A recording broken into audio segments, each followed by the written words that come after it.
And that's another thing that stuck out about Silent Hill in terms of gameplay. A good chunk of this game is spent not in cramped corridors, but wide open city streets. So along with the sense of claustrophobia you get from the game's building interiors, you also get the opposite sense of agoraphobia via Silent Hill's spooky, empty city blocks. The entire town is eerily quiet, completely devoid of any human presence.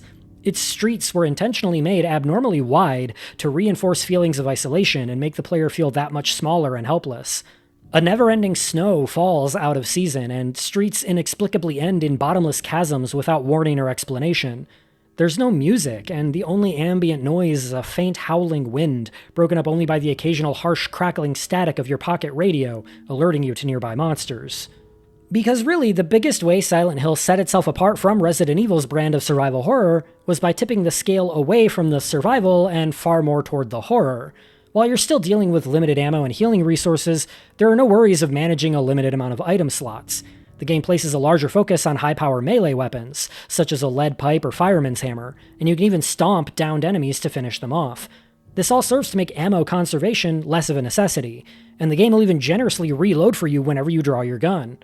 You also have a fair bit more mobility options than expected from a 3D horror title of the time. Unlike in Resident Evil 1 or 2, you can quick turn, move while shooting, and there are dedicated sidestep buttons, which when paired with directional input, even allows you to circle strafe. But the game is designed around the player having all these additional options and resources at their disposal, meaning the combat and enemy encounters are, on average, much more aggressive and dangerous. You may have more mobility options, sure, but your lead character is also notably clumsy, no matter how deftly you manage to move him. Harry Mason isn't a trained officer or some expert marksman. He's just an everyday guy looking for his daughter, and as such he doesn't have the greatest aim. While the game has a very effective auto-aim function, shooting at enemies in the dark makes Harry more likely to miss, even if his target is just a few feet in front of him. And sometimes he misses even the cleanest shots for no particular reason. He gets out of breath after running for too long.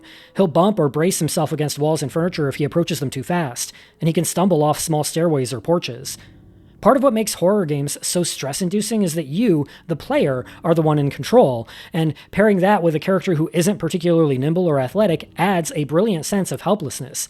Even your flashlight has pros and cons. Keeping it on will help you pierce through the seemingly endless darkness around you, but it also allows monsters to more easily track you in return. And so the player is sometimes incentivized to brave navigation without the benefit of perfect visibility. It often feels like every movement and decision you make in this game has some sense of weight or consequence to it.